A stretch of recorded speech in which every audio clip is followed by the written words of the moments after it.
Today's daf we're going to be learning is Menachot, daf Tet. Today's daf is sponsored by Osna Klein in loving memory of her father, Eliyahu ben Shmuel Dromer. Okay, we're going to get started. Thank you to everyone who joined the Menachot workshop yesterday. It was fabulous. For those who didn't go, you can go on your own. It's there anytime you come to Israel, or if you live in Israel, you can just call up. You don't have to go as a group. It really, and it's my second time there. First of all, what was interesting is between the last time, which was 7.5 years ago, to this time, they changed their opinion about how the lechem apanim was, which is super interesting. So we'll talk about it when we talk about the shape of the lechem apanim. And they baked it last time in a different shape than they bake it now, which is really interesting, based on archaeological findings. So in general, it's really, really interesting to see people who spend their life basically trying to figure out how exactly these breads were baked and where these breads were baked and or breads or matzot, as most of them are. And you get to taste them, you get a bit of a feel for how it was then. Really, really, really worthwhile. It's Seidel's bakery, also called the Machon Lechem Apanim, the Showbread Institute. So you can look it up online. If you need help, let us know. We can help you find it. I highly, highly recommended activity. Okay, we're going to get started with the daf today. Yesterday was a little bit of confusing daf. The content wasn't so confusing, but we kept going back to different things that we had mentioned. Oh, and by the way, we mentioned this because we were talking about something else. Let's delve into that. So we're doing the same thing now, where we started, just a quick, really small review. We started with a statement of Rabbi Elazar that seemed to contradict something else Rabbi Elazar had said. And we got to this statement of Rabbi Elazar where he actually had a machloket with Rabbi Yochanan. Then we went and delved into the machloket with Rabbi Yochanan. And Rabbi Yochanan, who said that the Chavitei Kohen Gadol can't be sanctified if you put them in two separate bowls, right? And you don't put them all together from the beginning. He then said, then we had a question on him, and then we said, well, maybe he doesn't learn one thing from another. And then we said, no, he obviously does because of this statement. Okay, and that's where we're going to start today, which is going back to a gufa of something that was on Chedamut Aleph. We're starting now at the bottom of Chedamut Bet. Rabbi Yochanan had said, and they said, Rabbi Yochanan somewhere else said, Shlamim sheshachatan behechal ksherim. So we're completely off the other topic. We're talking about a korban shlamim that was slaughtered inside the sanctuary. Right? It's supposed to be slaughtered anywhere in the courtyard. What if it's slaughtered in the sanctuary? Oh, that obviously works. Why does it work? Shelo yehei tafel chamor min ha'ikar. Because the holier place, if it can be done in the less holy place, which is the azara, obviously it can be done in the more holy place, which is the ikar, the main central place, which is the sanctuary. To which we're going to bring a difficulty, meitive. And like I said, in the past few days, we have a lot of repeat sugyot of things that we learned in Sfachim, so it's good review. Meitive, but wait, there's a braita that seems to contradict. Now, we'll see exactly, it's not exactly a direct contradiction, but Rabbi Yehuda ben Betera Omer, what if Gentiles came, surrounded the Azara, and you couldn't eat there? And the Kohanim want to eat their sanctified food, but where are you supposed to eat it? In the Azara. The Azara is blocked off. How do you know that Shakohanim nichnesim lehechal v'ochlim b'kodshei kodashim u'sheirei menachot? How do we know that they can actually, assuming they could get into the sanctuary, they can eat in the sanctuary all the kodshei kodshim and the remainders of the mincha, which are also a type of kodshei kodshim? What they mean is the meat kodshei kodshim and then the menachot, all the remainders of the menachot that go to the Kohanim, that basically would be able to be eaten in the hechal. How do we know? Talmud Lamal bekodesh hakodashim tochlenu. There's a pasuk that's a little strange pasuk. It says, where did the Kohanim eat? Now it says somewhere else, the Kohanim eat, petach ol moed, right? By the entrance to ol moed, which is in the Azara. There's this other pasuk that says they eat bekodesh hakodashim. Kol zachar yuchaloto kodesh yalach. Okay, all the male Kohanim can eat these kodshei kodshim in the Kodesh Kodeshim. Now, Kodesh Kodeshim is the inner of the Holy of Holies. They obviously don't eat there. What it means is in the Kodesh, which is in the Hechal. So we have a pasuk to say that what's normally done in the Azara can be done in the Hechal. That sounds like the same as what we said. But it's not. Why? Because Halam Alikra. Why do I need a pasuk to teach it? I don't need a drasha from a pasuk to tell me I can eat from a Kohen. I can eat the Kodesh Kodeshim in the Hechal if Gentiles are surrounding and I can't get into the Azara. Because b'chatzar ol moed yochlua, it says eat it in the courtyard of ol moed. Sorry, it didn't say petach ol moed. I said it by mistake before. It says chatzar ol moed, which is the courtyard. V'lo yehei tafel chamor min ha'ikal. I don't need a drasha to tell me. I could just learn it from this principle that if I can eat it in the Azara, then of course I can eat it in the more holy place. So what's the distinction? And we actually talked about this when we learned it in Zvachim. They're not the same. Okay, we're going to say no. Lo yehecha tafil chamor min ha'ikal. If you can slaughter in the Azara, of course you could slaughter in the hecha. But slaughtering, actually, it's interesting. They call it avodah, which even though we had a whole discussion, shechita is not avodah. But what they mean is it's a ritual act, even if it's not considered, right? And as we keep saying about shechita, it sort of is because it's one of the four main rituals. On the other hand, it doesn't need kohen. Anyway, that's all side point, but it's still avodat Hashem. It's still, right, leading toward the sacrifice. So avodah, we're going to distinguish between avodah and eating, right? Eating is definitely a more mundane activity, right? So avodah, adam oveh bimkom rabo, right? Where's the most likely place you're going to do the ritual? In front of God, right? So the closer you are to God, the more likely we're going to say, okay, do it there. Amrinan shelo yehei tafel chamor min ha'ikar. That's where this principle comes into play. But achila, you can't always eat before God, right? The closer you are to God, maybe you shouldn't be eating there. Now, it's a little tricky because Kodesh Kodashim, you can't eat outside the temple courtyard. You have to be at least inside the temple courtyard. But since it's eating, we don't want you in God's face. So that we're not going to employ the principle, lo yehei tafel chamor min ha'ikar. Okay, we're not going to say, oh, more likely we're going to let you do it in the Heichal. So you wouldn't have come to that conclusion on your own.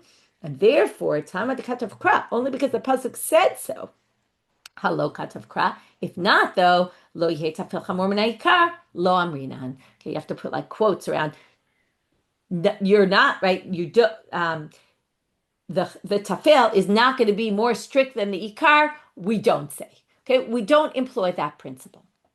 Okay, so that resolves our difficulty because you can't ask it from a place of eating. Okay, again, in the end, the halacha is you can eat in the heichal, but the point is that you needed a pasuk to say it, and you couldn't have employed the principle.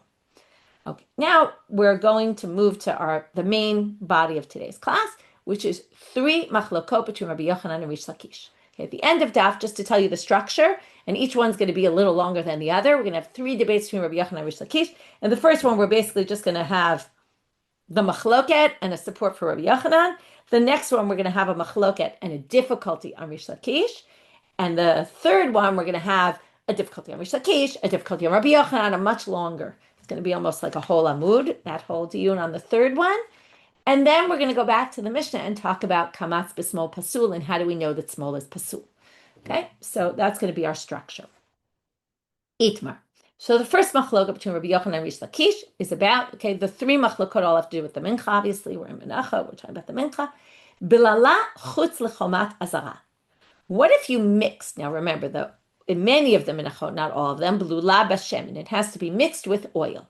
For those who went to the workshop, we actually got to do this yesterday.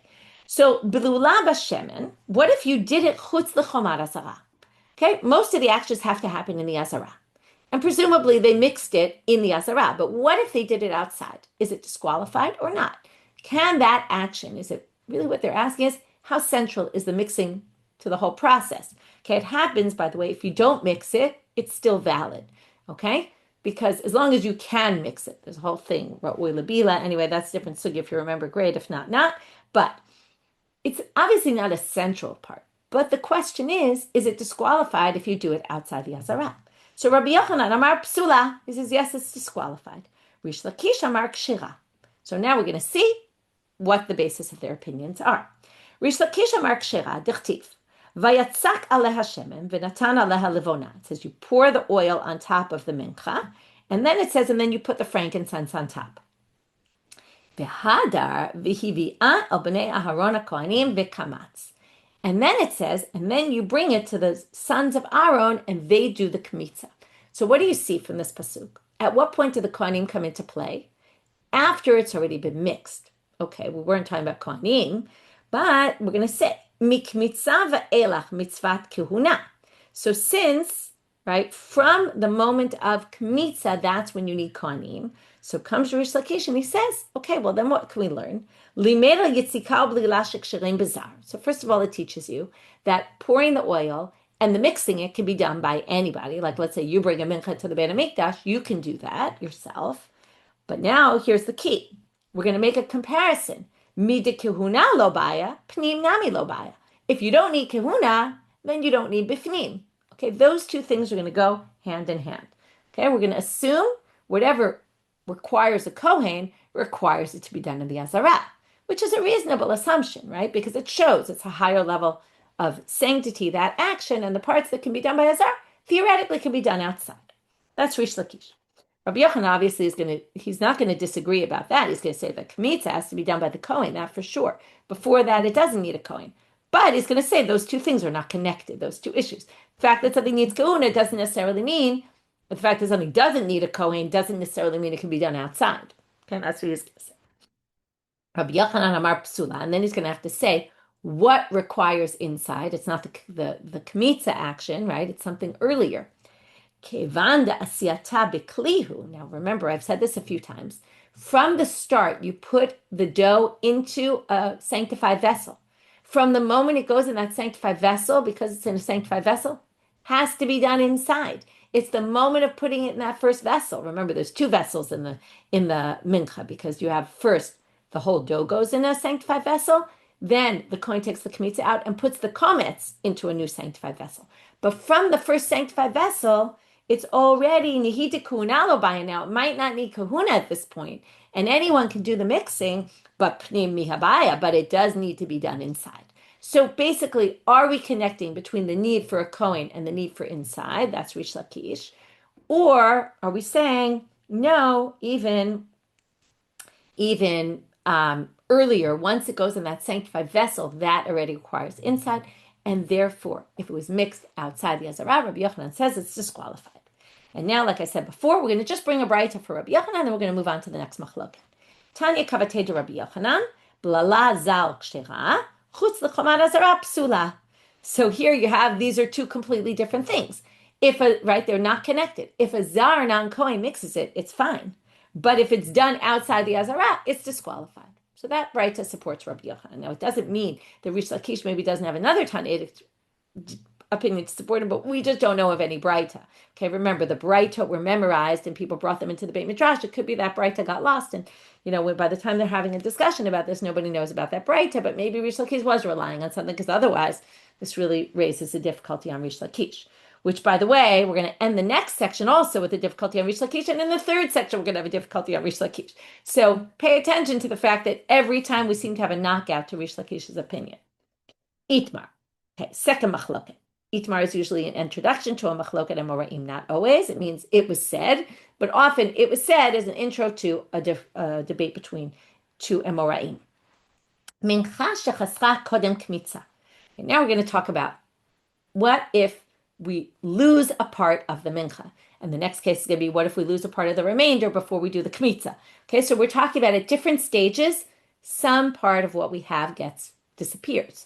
Okay, again, I mentioned yesterday, right? Maybe a kid came along and ate something. Maybe, it fell on the floor, got ruined. We don't know exactly how it gets lost, but somehow we're missing part of it. So itmar, it was said, mincha shechasra kodem kemitza.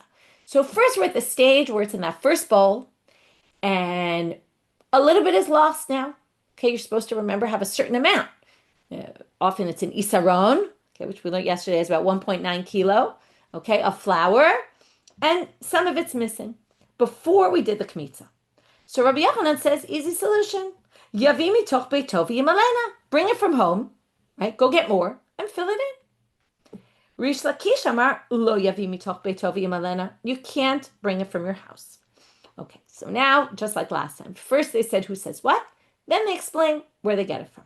Rabbi Yochanan amar mevi mitoch beito v'yimalena.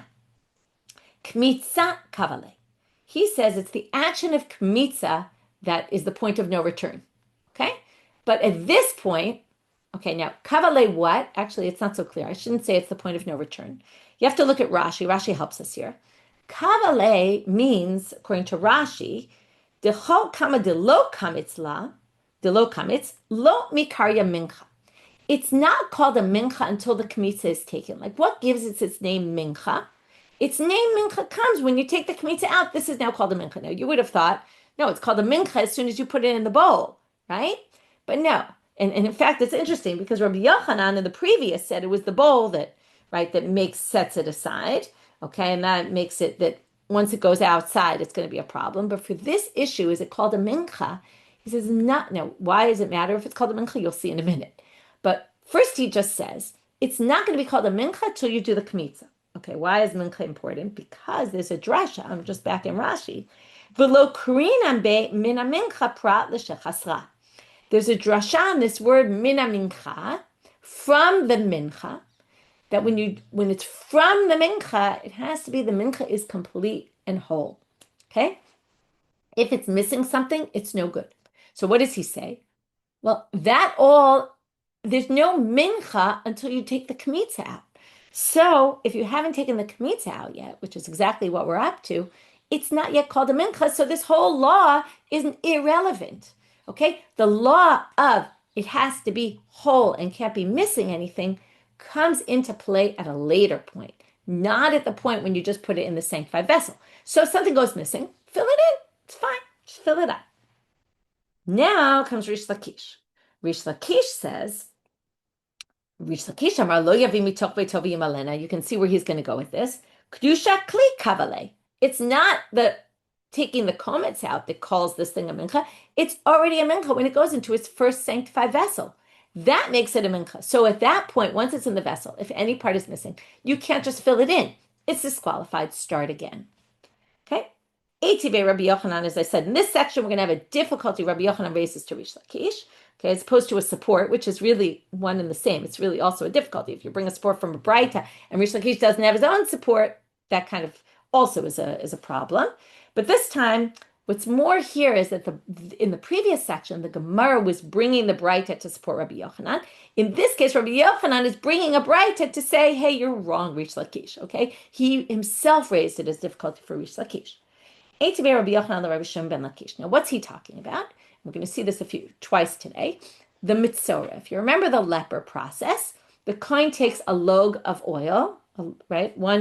A measure of oil, and he then, okay, if you remember, one kohen pours the log of oil into the left hand of the kohen, and then the kohen's going to take in his palm, he has the oil, all right? It's hard to imagine because it starts dripping, I don't know, but takes that hand, right? He goes to the parochet and he sticks his finger, dips his finger into the oil that's in his left hand. That's why he does it in his left hand. We're going to get back to this later today. He has it in his left hand because he has to do the sprinkling with his right hand. And then he dips his finger in with his right finger. He sprinkles toward the parochet 7 times with the oil. Then he goes back and he goes to the leper that's standing outside the gate of Nicanor, and then he puts on his ear and his finger and his toe. Okay, that's the process he does with the oil. Now, what part of that process is like kemitza? When you take the oil out of the big measuring thing, right, and you take a little bit out, and that's what the kohen's going to use. It's the same thing as the kometz. So there it's yatzak, which is he pours it into the kohen's hand. So now we say the following. If chaser halog, what if some of the oil spills out of that measuring cup? Im ad shelo yatzak, if you haven't yet poured, the kohen hasn't, the first kohen number 1 hasn't poured into kohen number 2's hand yet, yimalena. Okay, if it happened earlier, you just fill it up. So what do you see here? Even though it was in the sanctified vessel already, because the log is a sanctified vessel, even though it was in that sanctified vessel already, it's not a problem that it's missing. We just fill it up. And that's basically what Rabbi Yochanan says about the mincha. Even though it's in the sanctified vessel, as long as you haven't taken the kemitza out, which is parallel to the yitzika, to the pouring, it's fine. Tiyuvta. That's a difficulty for Reish Lakish. Itmar, third machloket. And this is the one I said we're going to spend a long time on. Shirayim shechasru ben kemitza lahaktara. Okay, now we're talking about not the big bowl with all the dough in it that was missing before you took the kemitza out. Now you took the kemitza out. Now you have 3 stages, right? First is put in the bowl. I mean, there's a few more, but let's talk about the main ones. You put it in the bowl. Okay, you do the mixing, which we talked about, and you put all the ingredients in. Okay, whatever. Then, and you add frankincense. Okay, without talking about all the details, even though it's hard not to mention them all. But then you take the bowl. The kohen puts his fingers in, does the kemitza. That's stage 2. Stage 3 is he burns the kometz on the altar. So first we talked about the difference between stage 1 and stage 2. In between the time, what if it goes missing before the kohen does the kemitza? Now we're already at the kemitza. what happens when the Kohen, right, when we're missing before the kometz gets burned. So now where are we missing? Not in the kometz, we're talking about the shirayim, the remainder. Now it's just the remainder, which theoretically sounds not so important. What's going to happen with the remainder? It goes to the Kohanim and they can eat it. But we're going to see that if the remainder, part of the remainder goes missing before you burn the kometz, right? These are two completely different things now. One is in the first sanctified vessel. The kometz is in the second sanctified vessel. You take the kometz and you go to burn it and you find out that actually some of the remainder from the original bowl is missing something, okay? Now that's the part again. Once you burn the kometz, the shirayim are now permitted to the kohanim. So again, we have a machloket. Rabbi Yochanan amar, maktir kometz alehen. You burn the kometz anyway, it doesn't matter. Reish Lakish amar, en maktir kometz alehen. You can't burn the kometz if you're missing some of the shirayim. So now we're going to relate this back to a machloket between Rabbi Eliezer and Rabbi Yeshua that we learned in Masechet Tzfachim.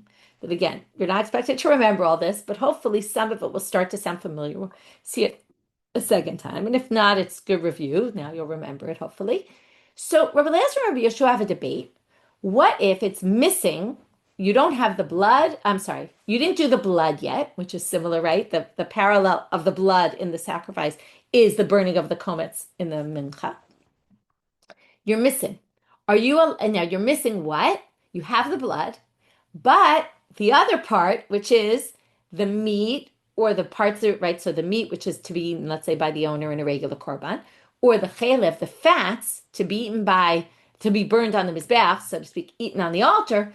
What if they all go missing? Okay? Are you allowed to put the blood on the altar? So Rabbi Eliezer says you can, and Rabbi Yeshua says you can't. Okay? So now they're going to connect this machloket, and we're going to see that someone else connects this machloket in a Mishnah later on in Menachot that we're going to quote. So right now we're going to say, Aliba de Rabbi Eliezer. They're assuming you know what this machloket is. That's why I told you, because otherwise you get lost here. Aliba de Rabbi Eliezer, right, by the way, Rashi reminds us that it also comes up in Pesachim, by the way, Asita olotecha habasal v'hadam. So what's this? You do your olot, the meat and the blood. Dam afa pisha ein basal. That's Rabbi Eliezer. You can have blood even though there's no meat. And as it says, you could do dam, you could do basal. So you could do dam by itself, even if there's no basal. Okay? Rabbi Yeshua says, ein basar, ein dam, ein basal. Okay? You can't do one without the other. So now they say like this. Aliba de Rabbi Eliezer, kulei lo pligi. They don't have a machloket within Rabbi Eliezer. What does that mean? Well, Rabbi Eliezer says you could do it even without the meat. You can sprinkle the blood. Then he's obviously going to say, okay, Rabbi Eliezer would obviously hold like Reish Lakish, obviously holds like Rabbi Eliezer, or we're going to say like this, no. If you go with Rabbi Eliezer's approach, Reish Lakish fits in with that because he says you can do it. And Rabbi Yochanan, I'm sorry, I said the wrong one. Rabbi Yochanan fits in with it, that you can burn the kometz without the shirayim being there. Reish Lakish for sure can't hold like Rabbi Eliezer. There's no way. Because they're complete opposites, right? If you can do the blood, then you obviously can do the kometz, okay? So Rabbi Eliezer is definitely, okay, only going to match up with Rabbi Yochanan. But you can't fit in Reish Lakish to Rabbi Eliezer. There's no way. But we can see a way that both of them can fit in with Rabbi Yeshua's opinion. And maybe, so it could be the machloka between them is, do you hold like Rabbi Yeshua, do you hold like Rabbi Eliezer? That's one way of looking at it. Or perhaps they both hold like Rabbi Yeshua, and still one of them is going to permit it. Because remember, Rabbi Yeshua doesn't allow it if there's no basar, there's no blood. So, how do they plika aliba to Rabbi Yeshua? How can they argue with him, Rabbi Yeshua? Ditnan. Nitmeu shiareha. Okay, now here's the Mishnah later on in Menachot that's going to compare, it's on Daf Chafrav, that's going to compare the mincha, a comparable case of the mincha to Rabbi Eliezer and Rabbi Yeshua. Now you're going to see it's already a little different than ours. What's our case? You're missing some of the shirayim. But in the case of Rabbi Eliezer and Rabbi Yeshua, you were missing all of the meat and all of the chalev. And also here, they're talking about a case where you're missing the entire mincha, either because nitmeu shiareha, they became impure, and then you can't use them at all. Nisrefu shiareha, they all got burned somehow. Or avdu shiareha, or they got completely lost. Kemidat Rabbi Eliezer kshera, kemidat Rabbi Yeshua psula. If you go with, so the Mishnah here compares, if you go with Rabbi Yeshua, it will be fine. You can still go ahead because you don't need the shirayim, just like you don't need the meat for the sacrifice. If you go with Rabbi Yeshua, it's disqualified. So now they're going to say, okay, how does this relate to us? So now how can we explain them both within Rabbi Yeshua? So Manda Pasal, the one who says, no way, no how does this work, Reish Lakish, very simply, right? He couldn't possibly hold like Rabbi Eliezer. He definitely holds like Rabbi Yeshua. Okay, that's for sure. But Manda Machshar, now we're going to say, wait, but Rabbi Yochanan, who permits it, he could say like this. Ad kan lo amar Rabbi Yeshua hatam ela delo ishtayir. Rabbi Yeshua only said his case when there was nothing left. That's when you can't do the blood. And that's when you can't bring the mincha, burn the kometz. Aval hechad ishtayir, but if there was something remaining, afilu Rabbi Yehuda modele. Even Rabbi Yehuda will agree. And not only that, we're going to prove it. Because there's a braita where he says it. Titanya, Rabbi Yeshua Omil, kol hazvachim shebetorah, shenishter mehem kizayit basar o kizayit chelev zorek hadam. There's a braita where Rabbi Yeshua says this explicitly. If you have korbanot, where you have at least just a kizayit of meat or a kizayit of chelev, you can actually do the blood. So that would be our case. You're just missing something of the shirayim, but you have the rest of it, so you should be able to do the mincha. So and this is basically going to be a difficult on Reish Lakish, because according to Reish Lakish, if he holds like Rabbi Yeshua, but Rabbi Yeshua himself would say the same thing. Okay, we're going to continue in this bright, even though that was really the main point. If you have a chatzi zayit basar to chatzi zayit chelev, if you only have a half an olive bulk of the meat or a half an olive bulk of the chelev, those two don't combine. Why? Because one gets burned and one gets eaten. So that won't help you. You can't sprinkle the blood. But be'ola, in a korban ola, where both the meat and the fatty parts get burned on the altar, then they'll combine. Afilu kechatzi zayit basar, kechatzi zayit chelev, so reiket tadam. Mipnei shebe'ola kula kaliyah, because in an ola everything gets burned. So a combination of half a zayit of this and half a zayit of that works, because they are one and the same for the ola, because they all get burned. Oh, that's a side point. Then there's one other complete side point here, which has nothing to do with anything in the Gemara. This makes no sense, and you might remember we had this whole sugya in Zvachim, and we explained what this line meant. We're going to explain it again here. Ube mincha, right? We're already done with our, right? This isn't relevant for the flow right now. The flow was, we can explain, right? One way to explain the machloket is that Rabbi Yochanan and Reish Lakish argue exactly side with Rabbi Eliezer and Rabbi Yeshua. The other is to say they actually both argue within Rabbi Yeshua. And Reish Lakish says it doesn't help that you have a bit of a remainder. You still can't do it. And Rabbi Yochanan says, no, as long as you have some left, it's fine. And that fits in with this braita. Rabbi Yochanan fits very well with the braita. Anyway, let's just finish the braita. And if in the mincha, even if the whole thing still exists, you still can't sprinkle the blood. Okay, this doesn't make any sense. Turn out amubet. Mincha ma'avidata. What's the mincha doing here? We're talking about mincha and blood, right? That has nothing to do with anything. Rav Papa explains. Mincha nesachim. No, what it means is, if you haven't sprinkled the blood of a sacrifice and you lost the meat completely and the chelev, and you have nothing left of the sacrifice, but what do you have? You still have the mincha that goes along with this sacrifice. Okay, this has nothing to do with our topic of Menachot right now. There's a mincha, you remember we've talked about in Menachot, there's a mincha that goes alongside a korban. So you bring the korban as it's korban, and you bring a mincha with it.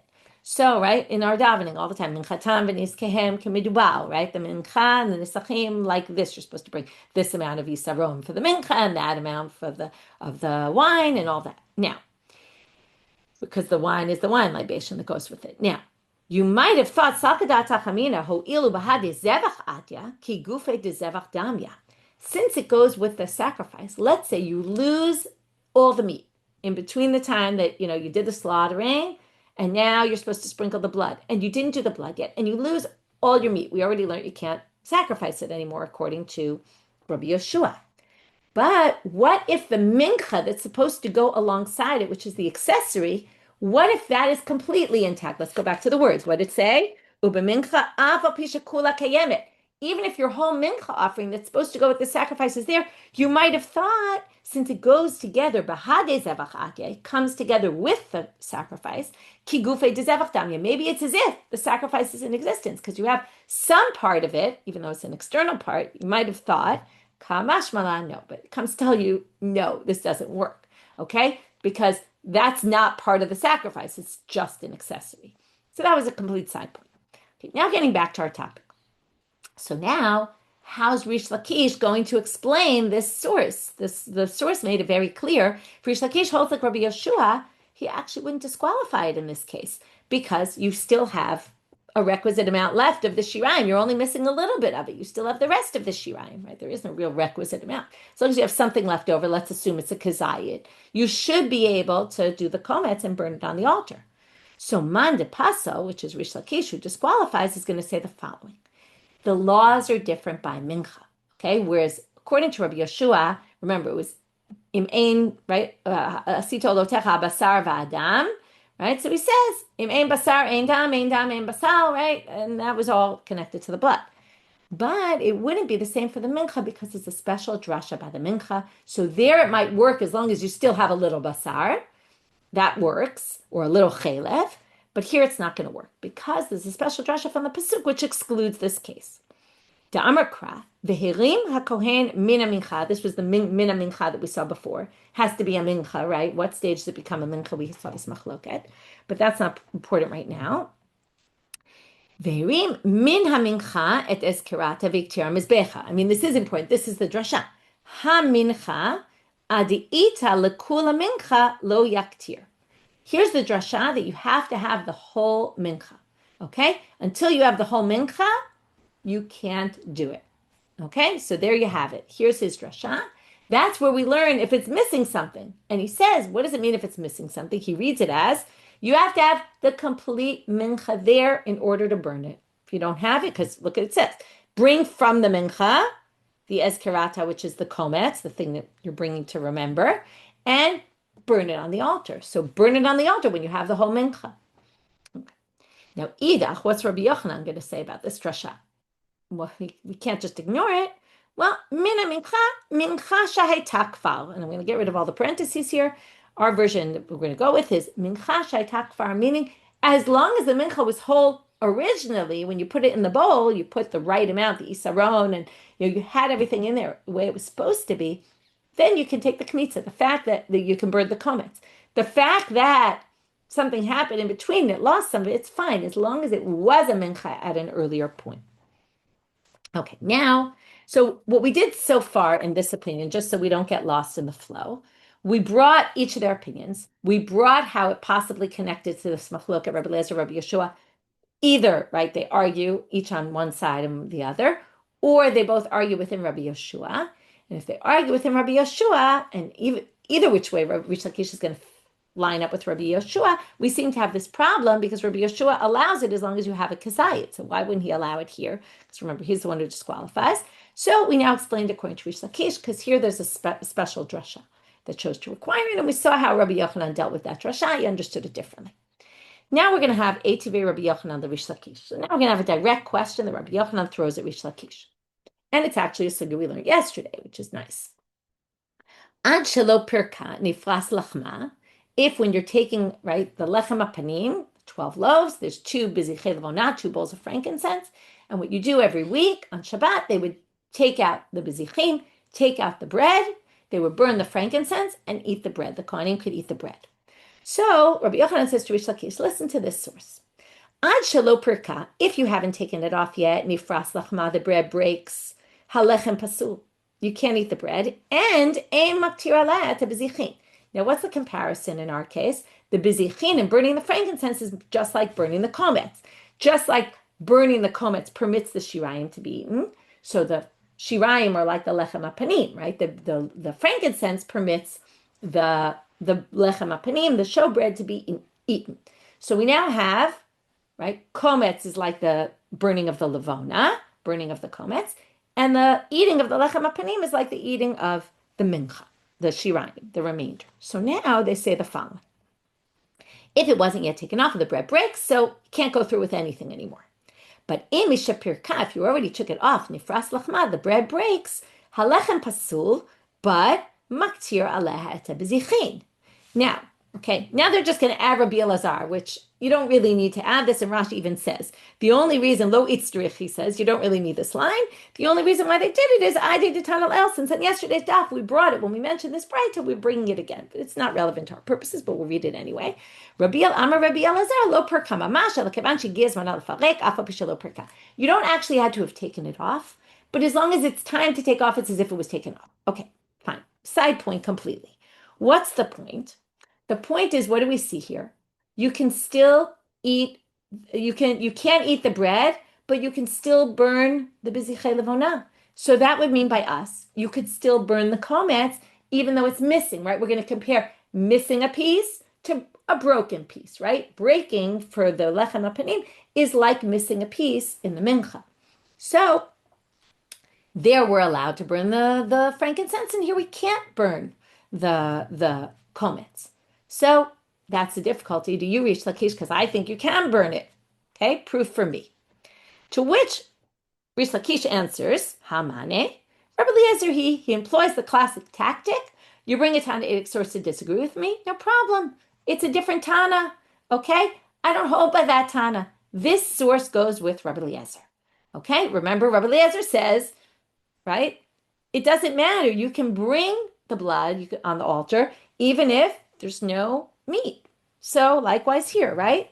There's no problem, okay? You can bring it without a problem. So, but I don't hold that way. So according to Rabbi Eliezer, who says you don't need the meat to do the blood, he would say the same thing here. You don't need the lechem hapanim to bring the frankincense. But fine, I don't hold that way. So why are you throwing the source at me when it belongs to a different school of thought? So very nice, he suggests this. Rabbi Yochanan catches him up on it. And he says, Amarle, Ana amina lecha mishnah shlema, va'amra li at Rabbi Eliezer. I brought you a stam mishnah here. Okay, now, what he means really is, right, I brought you this source. It's not really a mishnah. I brought you this source, and you claimed it's Rabbi Eliezer. No, it's not Rabbi Eliezer. I'm going to catch you on this. Why? Well, Rabbi Eliezer, my area nifras. Why would Rabbi Eliezer employ the terminology of it broke? Okay? Afilu, now, what did Rabbi Eliezer say in the case of the meat? Even if there's no meat left, nothing completely gone. So wouldn't you, if you were Rabbi Eliezer, bring the bigger chidush and say, afilu saruf va'avud nami machshir? He would even say if it's completely burned, if it's completely lost, still, right? So if the bread gets completely destroyed, you could still burn the bizichim. That would be a much stronger thing to say if you're Rabbi Eliezer. So this can't possibly be Rabbi Eliezer. And to which Reish Lakish responds by ishtik. He was silent. Okay? Now, Amai shatak. Now the Gemara says, wait a minute. Why was Reish Lakish silent? He could have theoretically had an answer. Lema late sibor shane. Okay, maybe he would say, wait, you're comparing mincha, what I said about a regular mincha, which is usually an individual mincha, and you're comparing it to a lechem hapanim, which is a communal thing. Now, why would communal be more likely to permit it? Well, we know that when there's communal things, what do we know? Tumah hutra b'tzibor.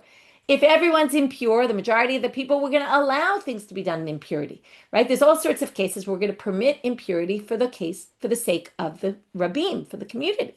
So why didn't Reish Lakish say, Tzibor Shane? Oh, we're going to be more lenient when it comes to the communal offering. Ho'il ve'ishtri tuma legabayu, ishtri nami chisaron. Just like if it became impure, we permit it, right? If the majority came, things, right? There's always this dispensation for tuma. In certain cases, we'll permit also if it's missing. So the fact that he doesn't say this is going to be telling.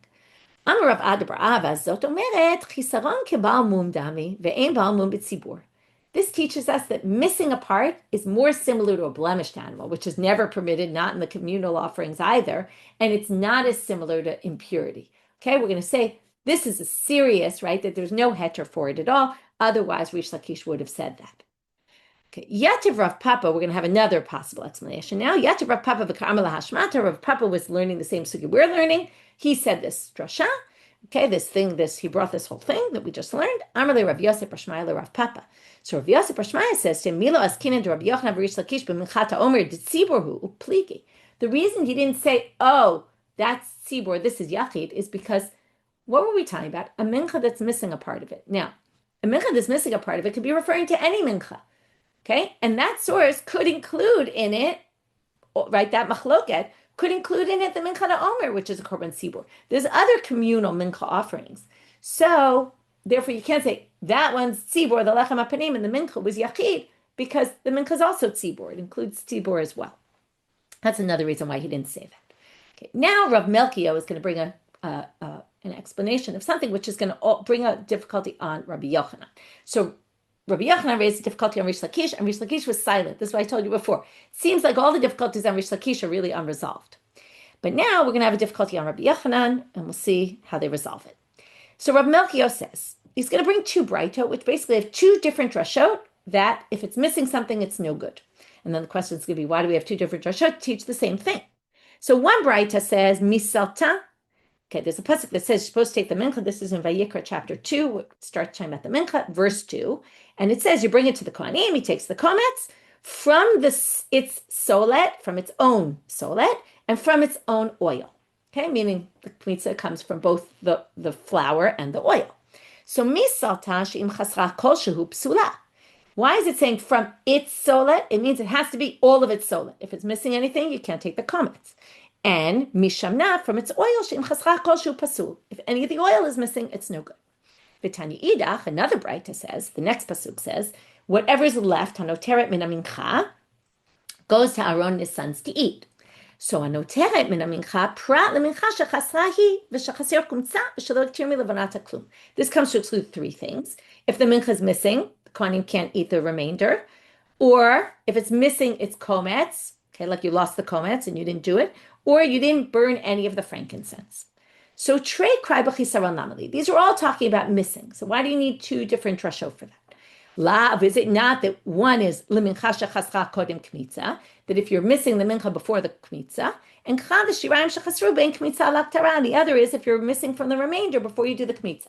Now, this tiyuvta de Rabbi Yochanan b'travayu. If we go back to the last two machlokot of Rabbi Yochanan Reish Lakish, right? One was you're missing before you did the kometz, and Rabbi Yochanan says it's no problem, just refill it.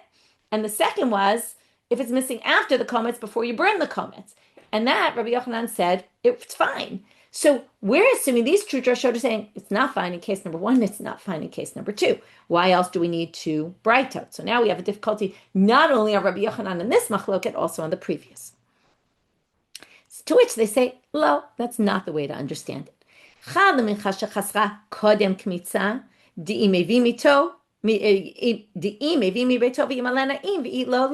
Okay, the first one we're going to fit with Rabbi Yochanan. We're going to say, yes, it's true. It was missing before you did the kemitza.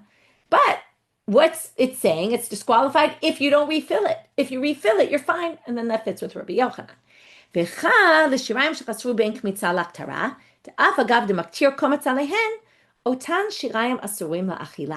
Now, if you notice, that pasuk, hanoteret min mincha, goes to Aaron and his sons. It's talking about they eat it.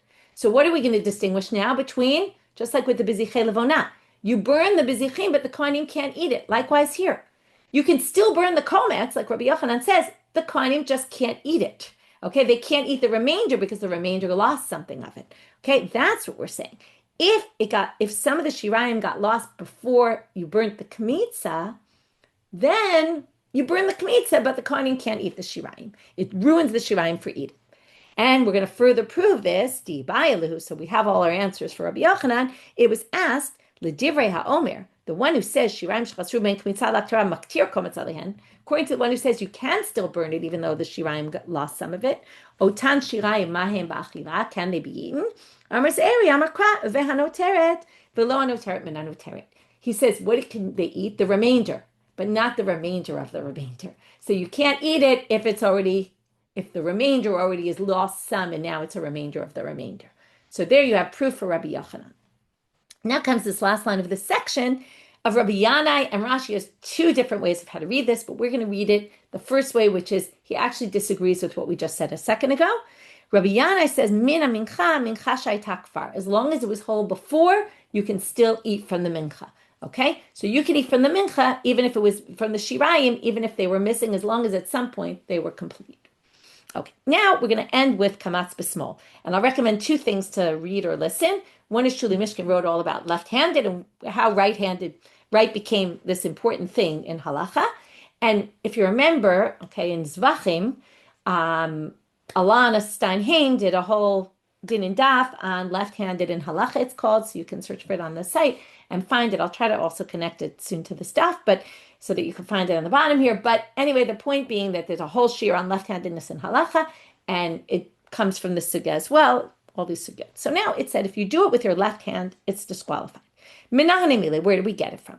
Amar Rabbi Zera, the Amar Kra, vayakrevet hamincha v'yamalei kapo mimena. I told you we were going to end with the leper. What happens?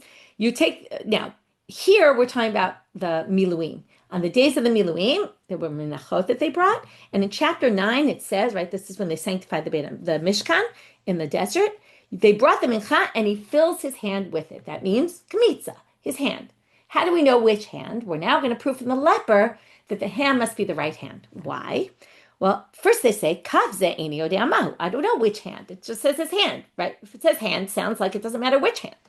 Well, kashuhu omel, in the leper, it says, v'lakacha kohen milog hashemen, v'yatzak akafa kohen hasmalit.